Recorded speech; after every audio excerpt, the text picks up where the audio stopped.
there. Welcome. It is good to have you with me today. Thank you for making time to be with me on this webinar. Just as we're beginning, I'm just going to remind you that if you're watching this on a replay, please remember to like the video, to drop a comment, to share it with a friend, and subscribe to my channel. It helps to make this information more visible to a lot more people. And that is what we want to have happen with iridology, right? We want more people to recognize this.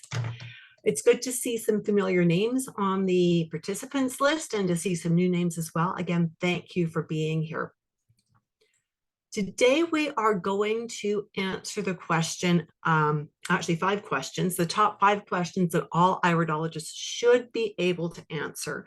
This is an introduction to constitutional iridology, of course.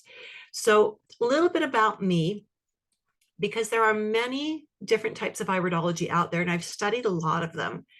And I have evolved over the years to being totally in love and passionate with constitutional iridology. It has the most research behind it. It is the most validated form of iridology. And, you know, after over 40 years as an iridologist, I've seen what works and what doesn't. And I will tell you, constitutional iridology does work. I am an IPA level 3 certified iridology instructor. With IPA, we need to update I haven't updated my badges here. That is awful. I looked at these and I went, good, they say level 3. We have to update our credentials every 2 years. And so I actually do have my 2024 to 2026 badges. I will make a note to update these slides. And that is because IPA really believes that we need to be doing continuing education to keep our certifications. And so I agree with that. I think we need to keep up with it. I think we need to not get stuck in the past. We need to be looking at new research and constantly evolving what we do. I am also a master herbalist associated with the Alberta Herbalist Association, and I'm a nutrition coach. And I'm associated with the Canadian Association of Holistic Nutrition Professionals and the Canadian Association of Natural Nutrition Practitioners. What I love about these groups is, yeah, you can join with just just be an at-large kind of member, but to be a professional member, you have to prove what your training is, and then you also have to do continuing education every year to keep your credentials. And I really appreciate that. Just a heads up that our next live course for the Dynamic Iridology Assessment System is starting on June 27th. So if you are a health professional, a herbalist, a nutrition coach, a naturopath, chiropractor, medical doctor, RN, anyone who's actually got a college level anatomy and physiology course under their belt, you are invited to speak with me about enrolling in the course. And I've got a special offer for you, a special invitation coming up at the end of the webinar. If you're not a health professional, or if you don't have that anatomy and physiology course at a college level, reach out to me and I will give you a link to the course that I recommend. I don't get paid commission for sending people to this course. I only wish I did. I could probably retire if I did, but I don't get commission. It's just a course that I really believe in, partially because it's a hard course. It's a tough course. And if my prospective iridology students can actually stick with this anatomy and physiology course and work it through and get it done with that grade of over 80% or a B or better, then I know that they will find the iridology program quite a bit easier. Right. So it's kind of one of those first vetting steps, if you will.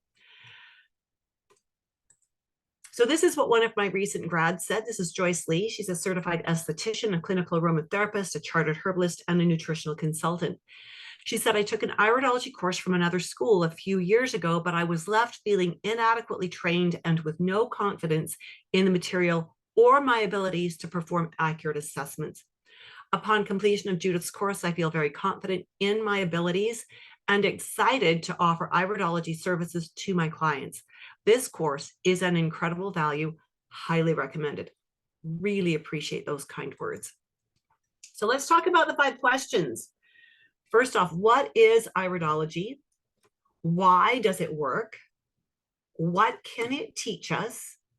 Why should health professionals use constitutional iridology, and how should it be used in clinical practice? This is just so important that all iridologists understand iridology, what it is and how it works and how to use it. And that's one of the things that I really focus actually on all of these in the course. So let's talk about what constitutional iridology is. Iridology, and it is iridology, not iridology. So it's iridology, okay, is the study of the colored part of the iris. Now, this is genetically set. This shows us what our genetic potentials are. Okay, and that's important. That's why it's constitutional. Your constitution is genetically determined. And of course, how your constitution behaves can be affected by many things, but the base of it is genetically determined. What is constitutional iridology again? Well, it is the iris, but as modern iridologists, we also study the sclera. Now, the sclera teaches us about where the active points are, or the hot spots, or some people call them nurture points, where they are currently happening in the body. So when we understand what this type of a blood vessel means when it's placed in this location in the sclera, it teaches us that there is something going on now. We may or may not see correlating indicators in the iris, and that would be because all of our health problems are not because of our genes. Some of our health problems are self-inflicted, right? By the things we do, by the things we eat, by the environment we're in, by the way we interpret stress. And so we have that very dynamic approach to things where we see both the genetic potentials in the iris, but the current what's happening in the sclera. Now, this doesn't give us a disease name. It only tells us where the issues are. And we can often correlate that quite easily with our clients' symptoms. Is this making sense? If this is making sense, give me a number 1 in the comments box. Let me know that you are with me today. And you should all have access to that. Give me a 1 in the comments box if that made sense. Haley, thank you, Haley. Really appreciate that. So why does iridology work? You know, modern medicine tends to think of iridology as a pseudoscience. And yet there are so many things in modern medicine and in the modern scientific literature that actually validate iridology. They just don't seem to acknowledge it. What we know is the eyeball is the largest neural receptor in the body. It is an extension of the optic nerve, and the optic nerve, of course, originates in the brain. The iris itself has over 28,000 nerve endings, and we're not quite sure what all they do yet. We're still learning that.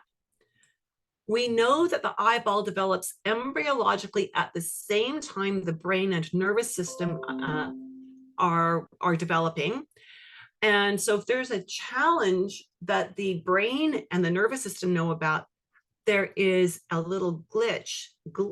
There's some kind of an indicator most of the time that will show up in the iris. Now, again, this is not diagnostic. We can't use this to give us disease names, but we can use it to point us in the right direction. And I'll demonstrate what that looks like in a little bit.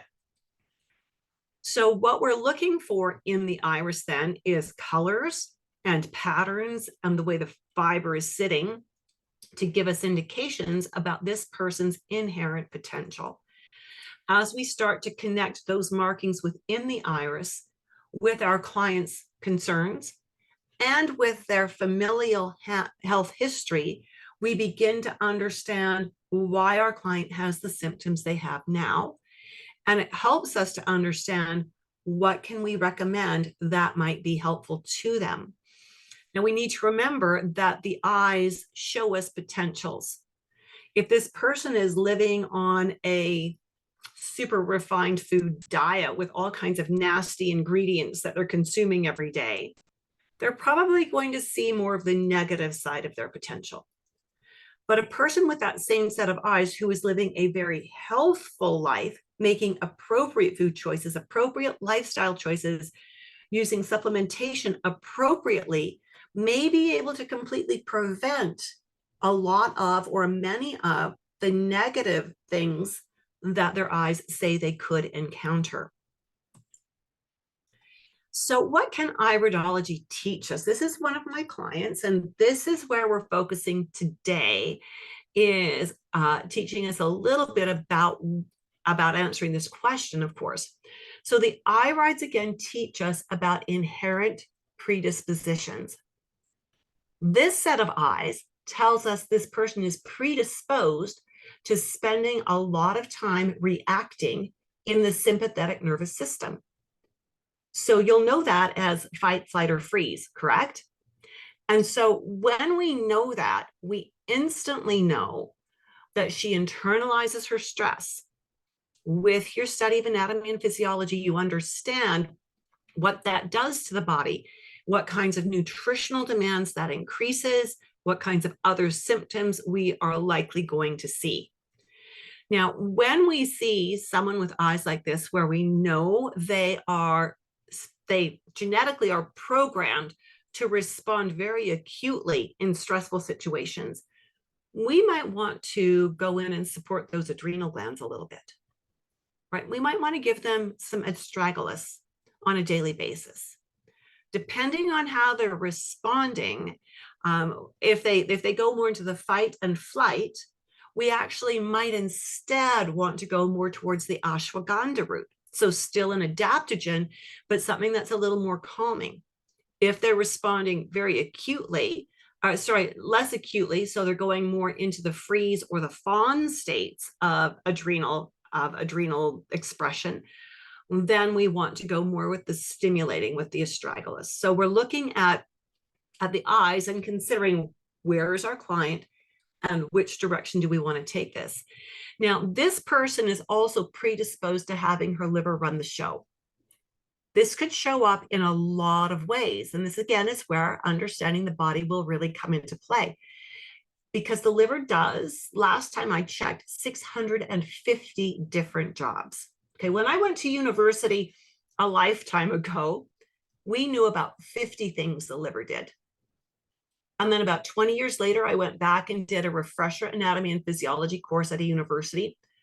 And we knew about 500 things the liver did. And now 20 odd years later, it's up to 650. So some ways liver might show up could be her immune system might not be running on full bore. It might be struggling a little bit.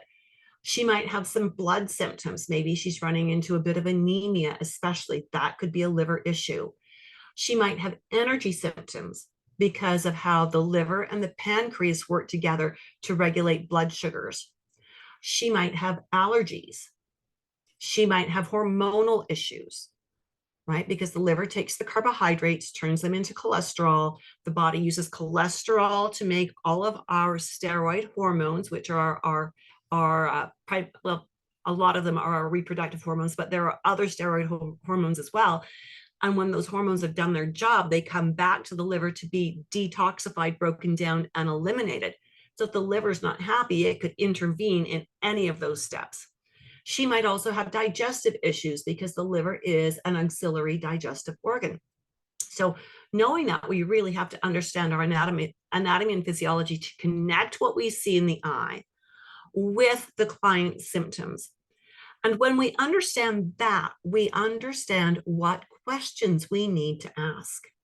I love that my constitutional iridology teacher, Bill Cardona, taught me in my very first constitutional lesson with him. And I've been a Jensenian iridologist for well over a decade before I came over to constitutional.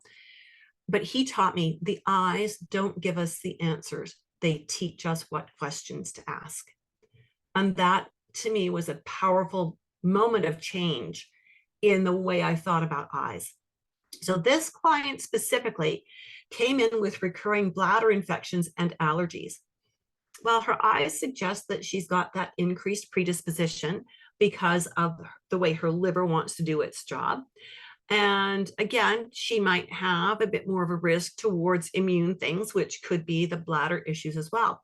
So giving her herbs to fight a bladder infection would be a Band-Aid remedy, right? It's not looking and saying, what is the liver's involvement here? If I was to give her herbs like corn silk just for the bladder infection, it might take care of the symptoms, but it may not get to the root cause. I'm not saying I wouldn't give her corn silk because I want her to be comfortable while we are working on things. But I also need to consider going to the liver. I need to consider what would be the constitutional way to address this. One of the herbs that I could use with her would be golden seal. It is a bitter herb that works well with getting the liver back on track. And it also stimulates the immune response. It gets the body fighting more effectively. So if I was to do golden seal with her, it could very likely be everything that she needs to take. So we probably wouldn't need to do anything for the bladder comfort, or for the bladder, except a little bit of comfort. Maybe we're going to do some cranberry or some corn silk or something like that, just to make things a little more comfortable, to calm the bladder down while we're actually working with the liver and the immune system. Now, interestingly, she's been away from me for a few years. That happens frequently. Clients will come in for 3 or 4 or 5 appointments. We'll get them on track. They're feeling great. They disappear.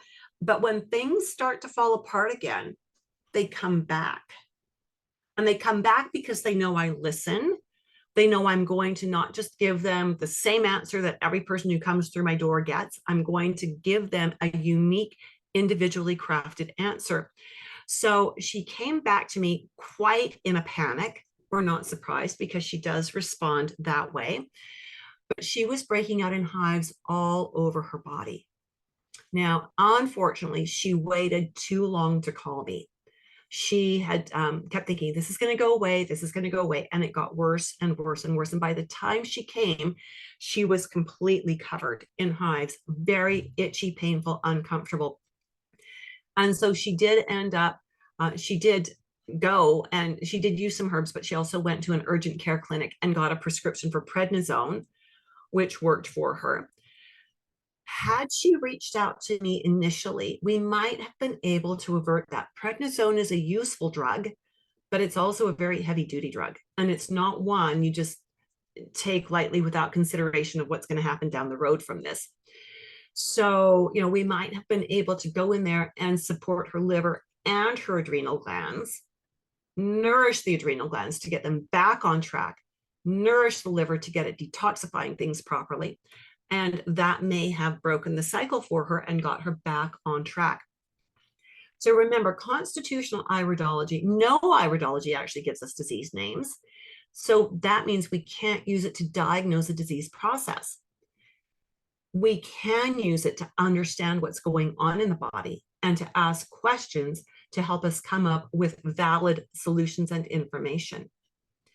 Sometimes when you see eyes like these on social media, you will see that the person who's doing the analysis, who is reading the eyes, I really don't like the term reading the eyes.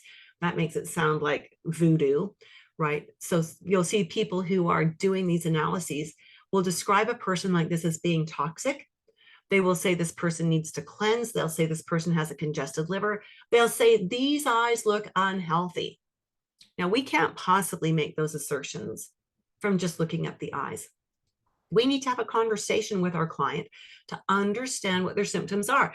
And the reason those types of iridologists say those things about these kinds of eyes is because they believe that if they recommend a certain diet and certain herbs and things like that, that the eyes will change. Constitutional says that's not accurate. And my experience at the beginning of being an iridologist for the first 10 years proved that that is not what happens. The eyes don't change. The eyes are genetically set. And so they will give us information to correlate with the symptoms. So we always need that conversation with the client to ask the right questions so that we can make the best assessment possible. Haley is saying, love that. The eyes show us what questions to ask. Yeah, I really liked that too, Haley. And it's something that I really work to teach my students in class. In fact, we start practicing what questions would you ask literally in the second lesson. Because if you're just going to use iridology to name markers and then try to create a protocol, you'll not be able to create effective or efficient protocols, right? You won't be focused on what you need to be focused on. I just feel like that just, let me see, that didn't flip us over. Okay, good. Here's another one. Again, the iris shows us the inherent predispositions and the sclera shows us the dynamic situations. Okay, we want to keep that in mind. Notice that this client has a very tight collarette in both of her eyes. That is not going to move. We cannot move the position of the collarette. That tight collarette suggests a predisposition to constipation and possibly to poor energy production. However, we don't tell our client, you have constipation, you have poor energy production. They probably already know that, right? They probably do. And they've known it for years. They will have figured out ways to actually be correcting that, or that's why they're coming to see us. So they may already be doing the right kinds of things. That's exactly where this client was. She was very, very self-aware.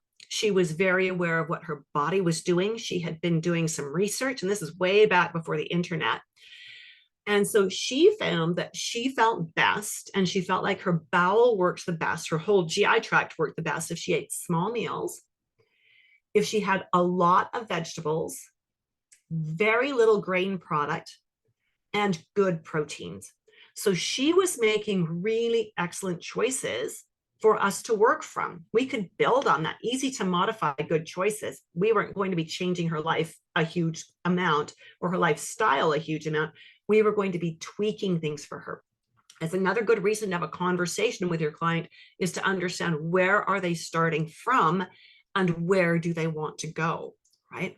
So she was also using digestive aids as appropriate, and she had absolutely no gut symptoms when she came to see me, which was brilliant. I thought she was doing a really good job, and I let her know that. Her eyes suggest another predisposition, and this one is to allergies, particularly allergies that involve the mucous membranes. So that was what I asked her about. She just kind of came in saying, can you help me feel better? I know there's things that aren't quite right. So I had to start digging to find out what wasn't quite right. She didn't bring a shopping list in. I had to help her make a shopping list. So I asked her about allergies, and she said, yeah, in the springtime, I don't breathe through my nose. Can't sleep with my window open at night.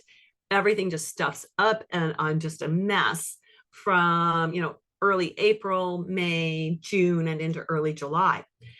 And so constitutionally, what we see in her eyes is that they suggest a predisposition towards leaky gut. Even though she has no gut symptoms, her allergies suggest that her gut is not quite as healthy as we want it to be, that there is some repair work that needs to be done. And so maybe we could work with something like a good collagen supplement to help repair that. After a course of that, we may want to consider continuing to support her digestion at the stomach level, maybe with some betaine hydrochloric acid. Right? Maybe we actually want to do both of those together. Maybe we want the collagen and the HCl at the same time, so that we are digesting the proteins more effectively in the stomach and thereby not irritating the small intestine while it's healing. So there's a lot of angles we could take with this. But as we did that, and we followed through with that, she got really good results. She got to where she would send me emails in the spring. She knew what herbs to use as well. So she was supporting her digestion year round. And about January, she would start her immune herbs that would help to protect all of her mucous membranes a little bit more. And she got to where she was sending me emails that said, this is so great. I'm not stuffy anymore. I can sleep with my window open in the springtime. I'm feeling so good. And she just continues on that program, and she is doing very, very well. So when we look at iridology, then it helps us to understand our clients. So why should health professionals use constitutional iridology? Well, first off, it helps us to assess our clients holistically, right? This is so important. I see so many iridologists online who look at those eye photos. Someone's just posted them on a Facebook page and said, tell me what I need to know. Tell me what's wrong with me. Read my eyes. That turns it into a party game, in my opinion, because then the practitioner gives this long list of markers with this long list of explanations. They give a long list of things that could be going wrong because of it, and then a long list of things that the client could do with it. It's not very useful, right? Where does the client begin?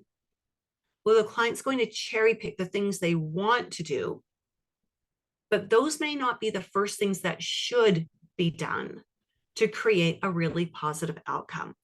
So as we use iridology and have that conversation with our clients, it helps us to assess the client individually and holistically. And that helps us connect the pieces to understand the process of what the body is genetically inclined to do. And then we can cherry pick the markers that fill in the story that help us to understand where our client is right now. And from there, we can make specific recommendations to help our client with the most pressing issue they have right now, because we can't do everything all at once. Do you agree with me? Do you agree with me that trying to do that massive overhaul is really not great? Haley's saying, I really like this approach. I'm so glad you do, Haley. That is so good. We don't want to overwhelm our clients. We really don't. When we do a massive overhaul, Haley says, it's overwhelming. Yes. And the interesting thing is, if you choose your battles carefully, your client starts getting results very quickly. And as they get those results, some of the other problems may disappear, but it will also help to clarify what remaining problems there are, so that you can then laser in on those and get results. The idea here is not to wave the magic wand and go, boing, you're going to be just fine by tomorrow. The idea here is to teach our clients healthful principles that they can maintain, with the understanding that their bodies will shift as they mature, and we may need to tweak the program a few years down the road, right? So important that we are nurturing and encouraging like that. It's what we don't get from the medical world, right? Iridology constitutional helps us to see how to balance using cleansing and nourishing.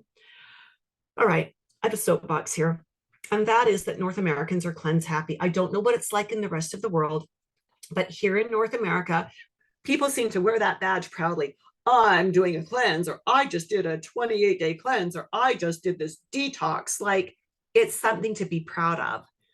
My perspective is, if you let your health get that bad that you needed to do a detox, you ought to be slapped down a little bit for being so irresponsible with your body. Okay, that might be a little bit harsh.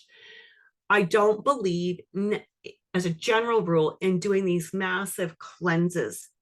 I believe in doing a diet and lifestyle modification that the clients can maintain forever, so that they are constantly just gently cleaning and gently building, right? Because doing a massive cleanse is like letting the children and the dogs run through the house with muddy feet. And then you do this massive cleanse to clean everything up again. And then as soon as you're done, and this is what happens with people on cleanses a lot of the time, is they go back to their old diet and lifestyle. That's like opening the door again and saying to the kids and the dogs with muddy feet, come run through the house again. Make the house a mess. Right? And that's not what I want my clients to do. I want to teach them in incremental steps where they can learn the health principles that their body needs them to learn, so that they can maintain their health and not need me so much, but come back to me when they do. And it can take us 4 or 5 or 6 appointments to get them to that point. And then I know they're going to disappear for a few years, right? And I'm perfectly good with that, because I've got so many clients that have been with me for 4 decades. right? And I've got third generation clients now, where 4 decades ago, I took care of the lady, the woman who is now a grandma when she was having the mom. And now I'm taking care of that mom now that she's having the babies, the grandbabies. So it's very cool. Iridology helps us to understand how to alter programs as warranted. Right. So as we're working through with a client from appointment to appointment, and we're using those same eye photos we took in the first appointment, but now the client's symptoms have changed because we wanted them to. That's the goal. We wanted to change the outcome. Now we can look at what the client's situation is now, go back to the photos we did a few months ago and assess them in a different light and potentially come up with different recommendations. So we're not constantly reshooting photos because we're not looking for rapid change in the sclera, and we're not looking for change in the iris that would be the result of the cleansing they've done. Constitutional helps us avoid slicing and dicing or subdividing the body into tiny parts that are not important to the moment. So when we look at, and we'll see in just a moment, the dynamic iridology, constitutional iridology iris map, you will see that it's not like nothing you've seen before, because I'm not concerned about what is the outer ear doing, what is the knee doing, what is the shoulder doing, right? I want to know what is the constitution doing. So this is the dynamic iridology map. And you will see that we've got blank spaces. On most other maps, this would be filled with little things like shoulder or hand or knee or earlobe. And we just, unless the person has cancer, those things are not going to be metabolically active here. So we're not going to be concerned about them. We only want to be concerned with organs that have a metabolic impact. So how should iridology be used in clinical practice? Let me show you. This is a client who came to me, a woman in her mid-50s. Her diet was pretty good. I mean, she had it pretty much figured out. And she has a very holistic lifestyle.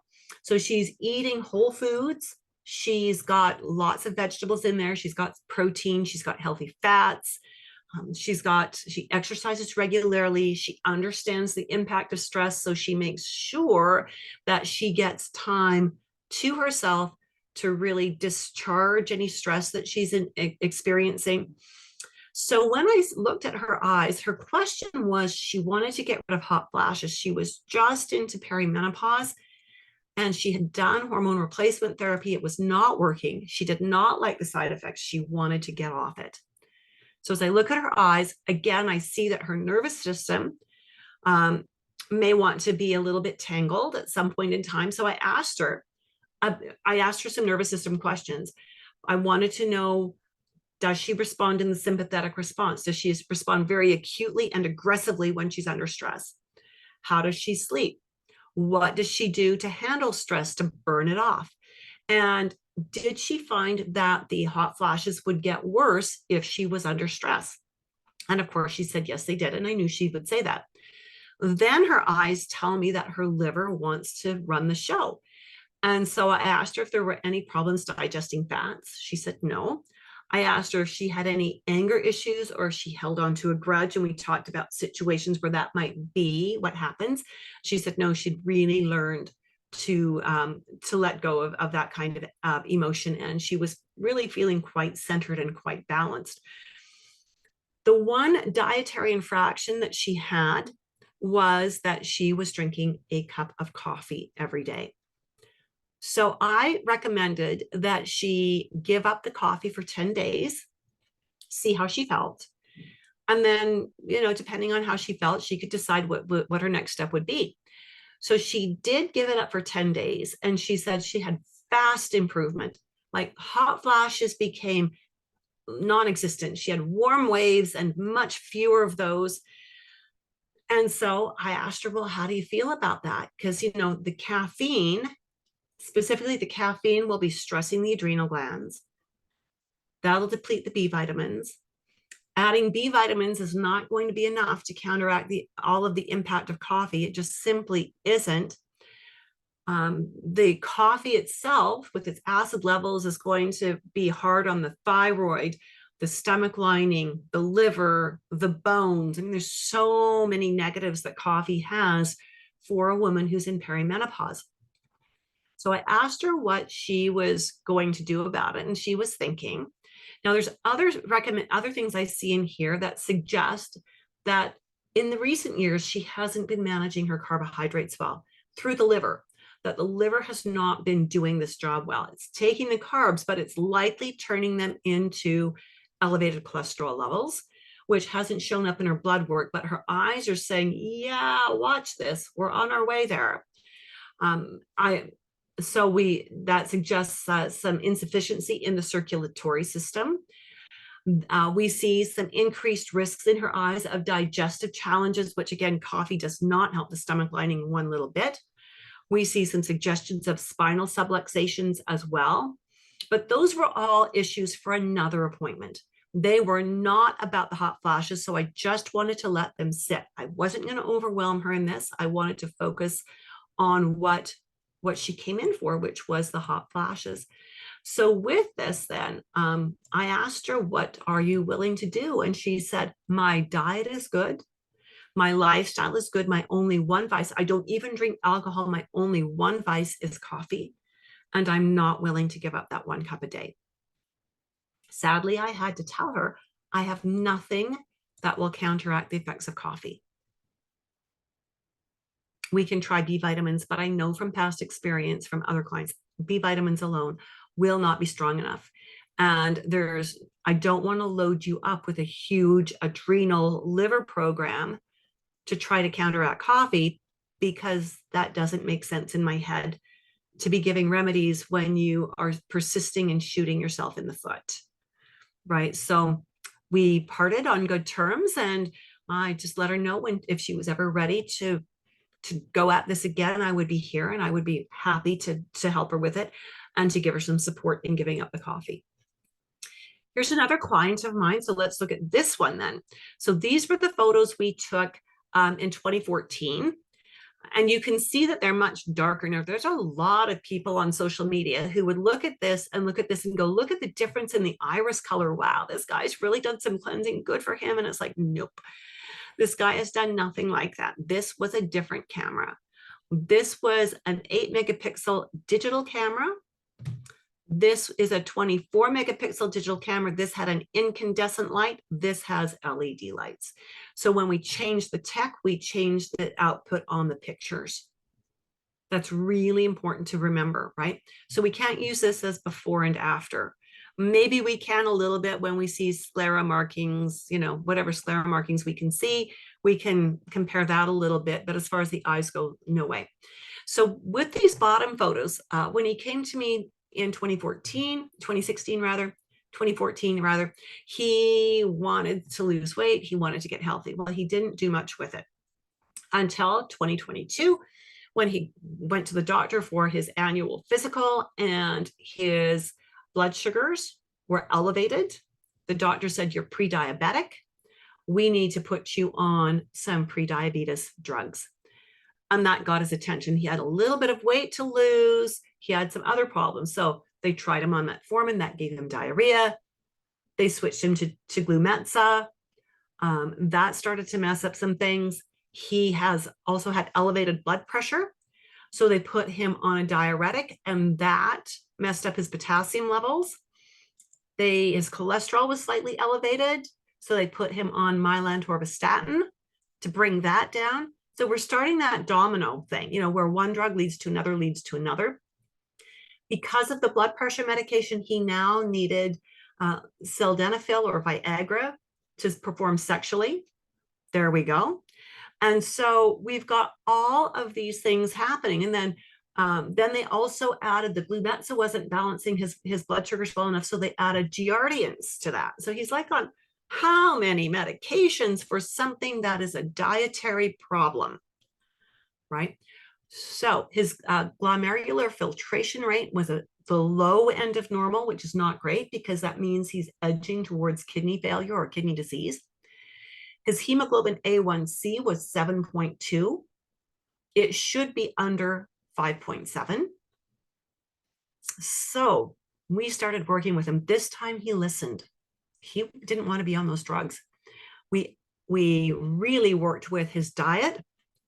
And because he had been a client of mine, he had been in many years previously, and he's married to one of my clients, I could go a little harder with him, a little harder, because I knew he had the support of his wife, and I knew he already knew what we were talking about because we'd already talked about it once before, right?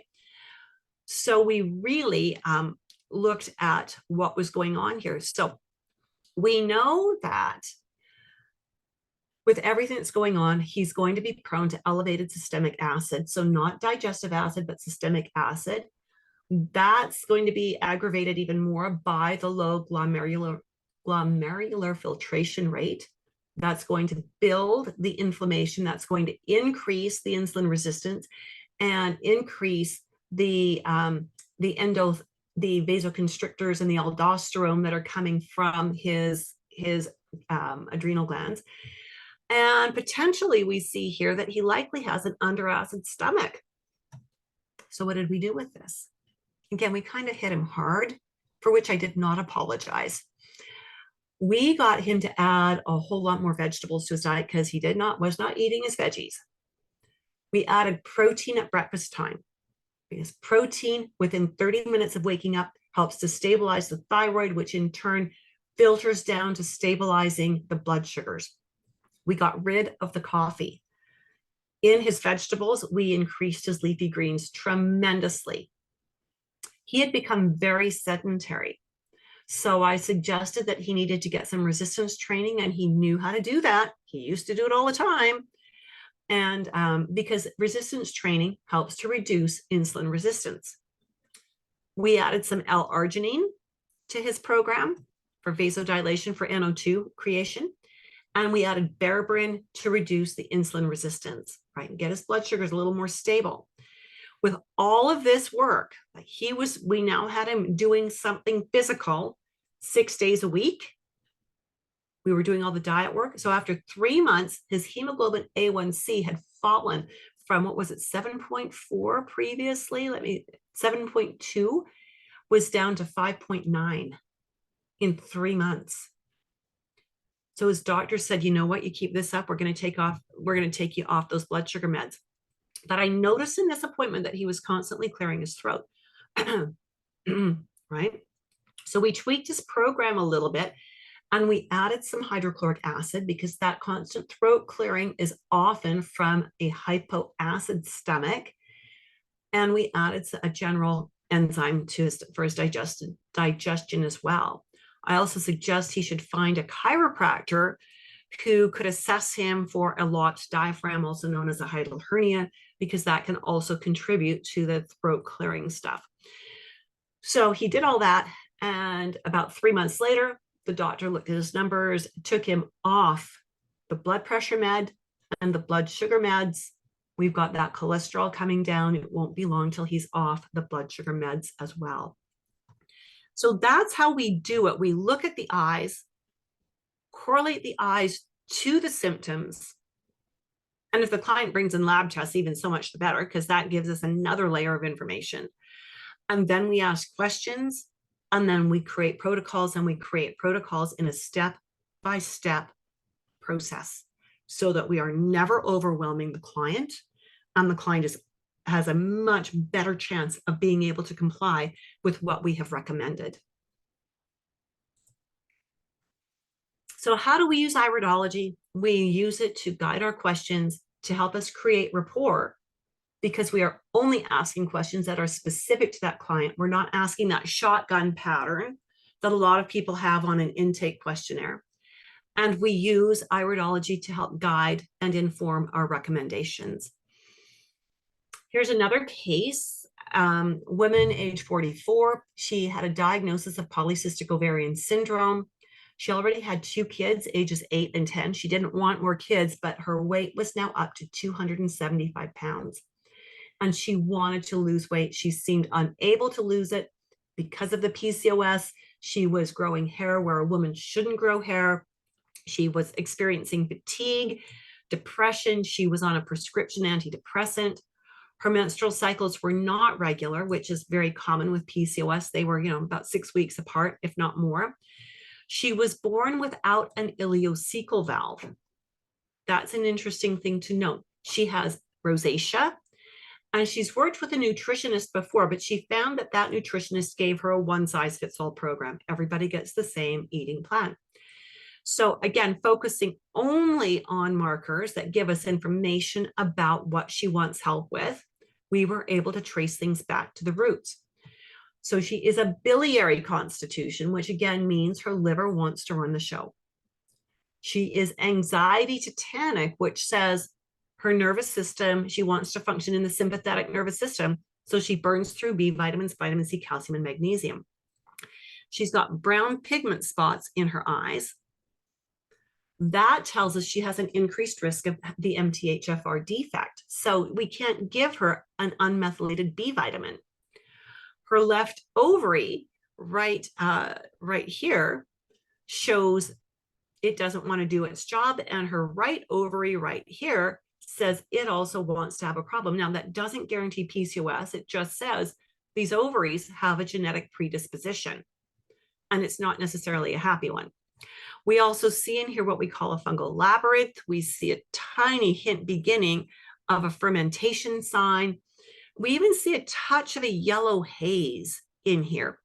This is all giving me information that helps me understand where her body is and what we need to do. So when I saw that, I knew I needed to get her onto a methylated B complex.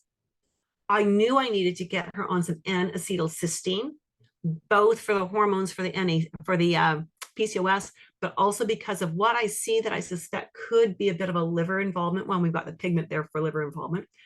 We got her off her big box brand gummy melatonin and her gummy vitamin D and her gummy multivitamin and gummy C. I think those gummies should be outlawed.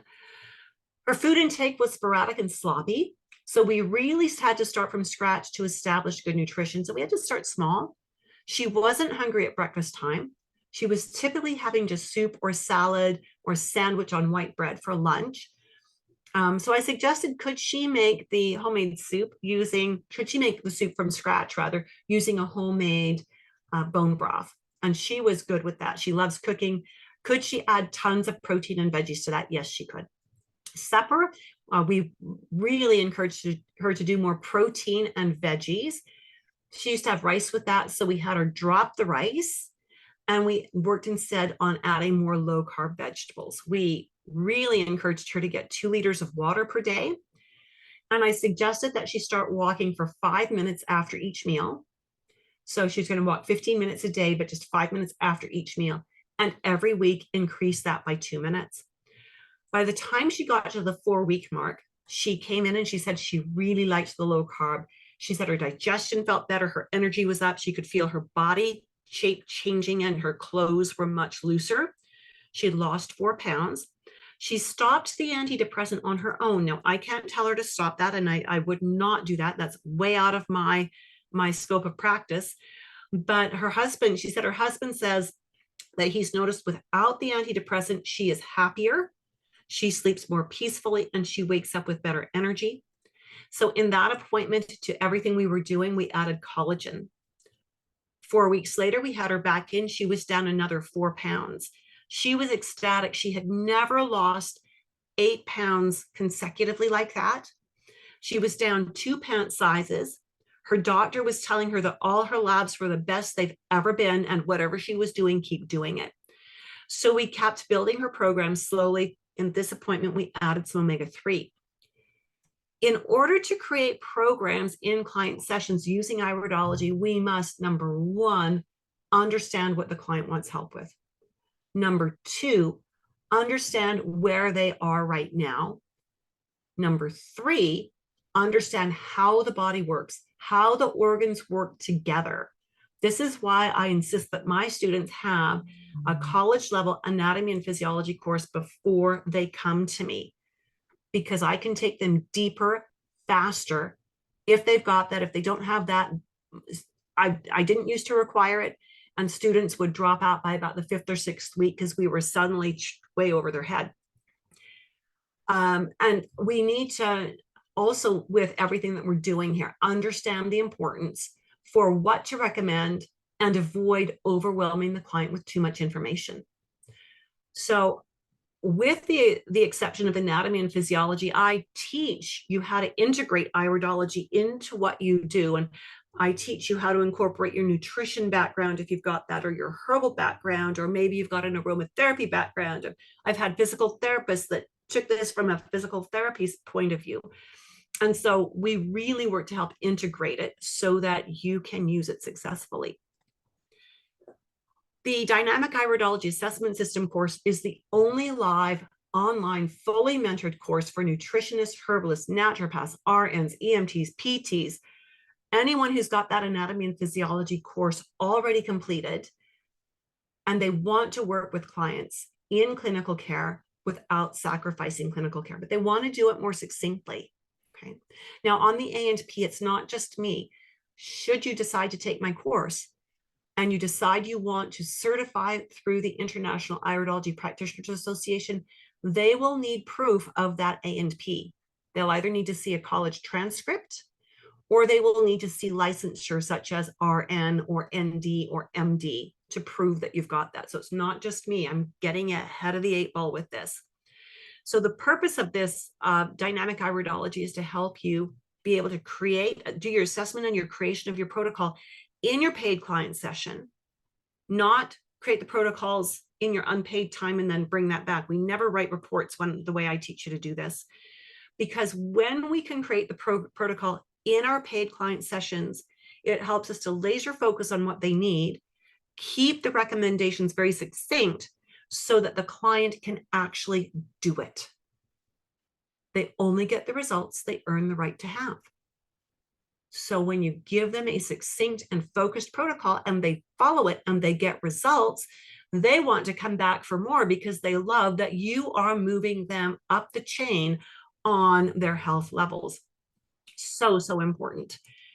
We do this with 20 live 2.5-hour webinar classes. These are recorded for playback on demand in case you have to miss a class, or maybe you're in a time zone where the classes are not going to be at a good time for you. We do live group mentoring twice each month via webinar, where students can bring in cases or questions or business development questions that they would like help with. Just yesterday, one of my new graduates wanted help with online scheduling systems and online payment portals. So that's what we spent the mentoring session talking about. And everybody in our community, in the Dynamic Iridology community, student community, was able to listen in on that and ask questions as well. We have a private student and alumni group on the MeWe platform. And again, this is for students and alumni. You don't get kicked out of this. This is a place to carry on the conversation and to have community. Your textbook is also included in this. It's 225 pages, digital, downloadable. Right? I've done that because periodically I do an edit on the textbook where I'm updating information and tweaking it.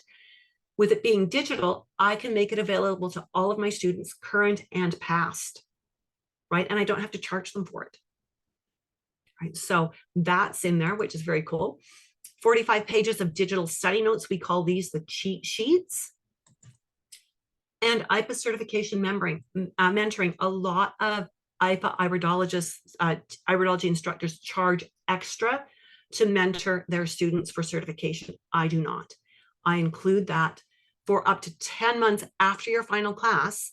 And my students now are doing it in 4 to 5 months. So it's totally doable. But I include the mentoring process as a part of your tuition. Kimberly Zadalis said this: if you are wondering which iridology course to take, you can stop looking. You've found it. Judith Cobb is an excellent instructor with many years of experience. She's a caring and compassionate person who is dedicated to the field of iridology and her students. I personally practice both Eastern and Western physiology medicine and was very impressed with the layout of her program. She makes it easy for her students to balance work, life, and study.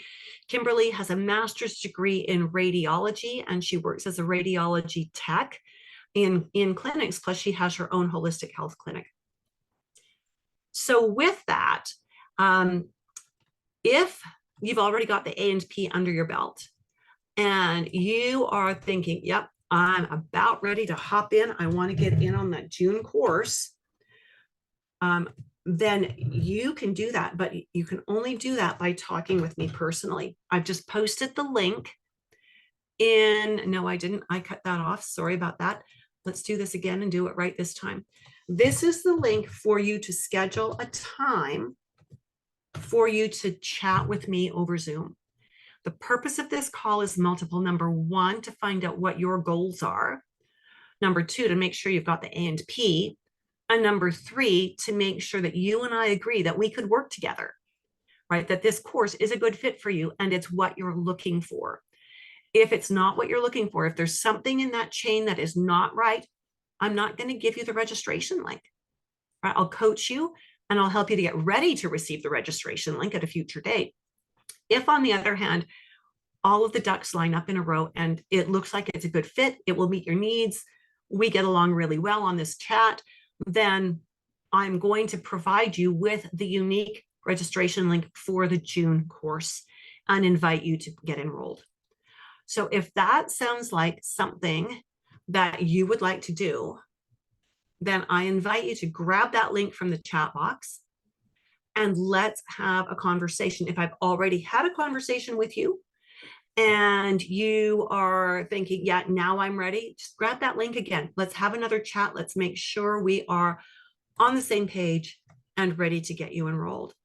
So again, thank you for watching this and for being with me today. I appreciate you being here. You are most welcome, Maka'ala. I appreciate you coming. And everybody else who's been with me, thank you. I look forward to speaking with you one-on-one very soon and hopefully having you in the course. Have a great day. Bye for now.